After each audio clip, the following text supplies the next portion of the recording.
দর্শকবৃন্দ, ভাবুন তো, একদিকে মহালয়ার পবিত্র প্রভাত আর অন্যদিকে আকাশ জুড়ে ছায়া ফেলে আসছে সূর্যগ্রহণ। 21শে সেপ্টেম্বর 2025 রবিবার।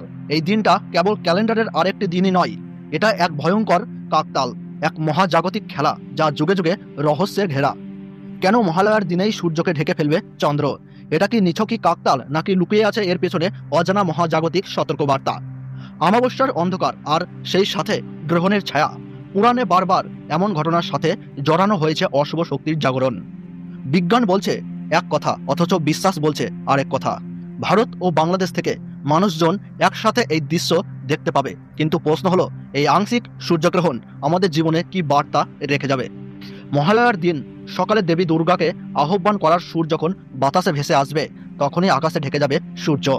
এটা কি শুধু এক বৈজ্ঞানিক ঘটনা, নাকি এক গভীর রহস্য? প্রাচীন শাস্ত্রে বলা আছে, মহালয়া ও অমাবস্যার যোগ মানে হলো পূর্বপুরুষদের আশীর্বাদ লাভের সময়। কিন্তু যদি এই দিনে সূর্যগ্রহণ ঘটে, অন্যদিকে জ্যোতিষবিজ্ঞানীরা বলছেন এটা হলো চাঁদ ও পৃথিবীর নিখুঁত গাণিতিক নাচ, যেখানে সূর্যের আলো আংশিকভাবে ঢাকা পড়বে। তবুও সাধারণ মানুষের মনে প্রশ্ন, এই গ্রহণ কি শুধু আকাশের ছায়া, নাকি অদৃশ্য শক্তিরও উপস্থিতি? 21শে সেপ্টেম্বর মহালয়ার সেই দিন হয়তো আপনি পূজা শুরু করবেন, হয়তো মনে মনে মন্ত্র বলবেন, আর ঠিক সেই তখনই আকাশে নামবে গ্রহণের ছায়া।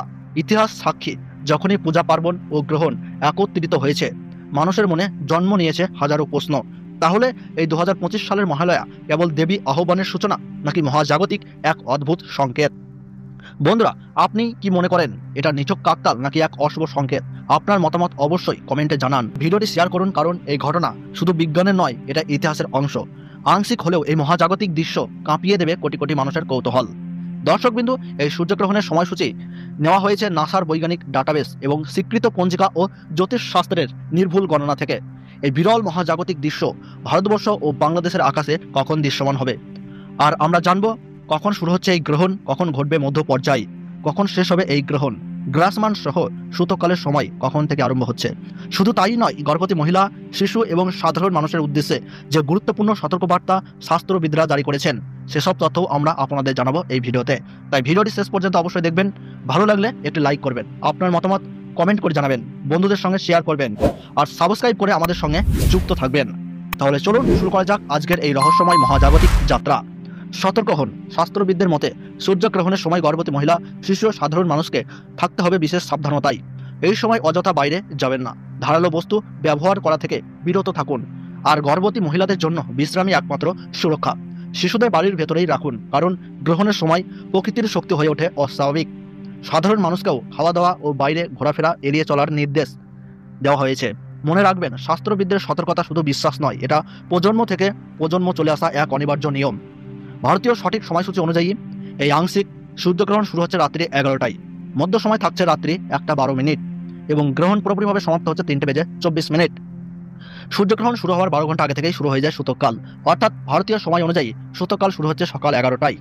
বাংলাদেশের সঠিক সময়সূচি অনুযায়ী এই সূর্যগ্রহণ শুরু হচ্ছে রাত্রি 11:30, মধ্য সময় থাকছে রাত্রি 1:42, সমাপ্ত হচ্ছে ভোর 3:54। টানা 4 ঘন্টা 24 মিনিট চলবে এই গ্রহণ। গ্রহণে গ্রাসমান রয়েছে 0.855। বাংলাদেশ সময়ে সূতককাল সময় শুরু হচ্ছে বেলা 11:30।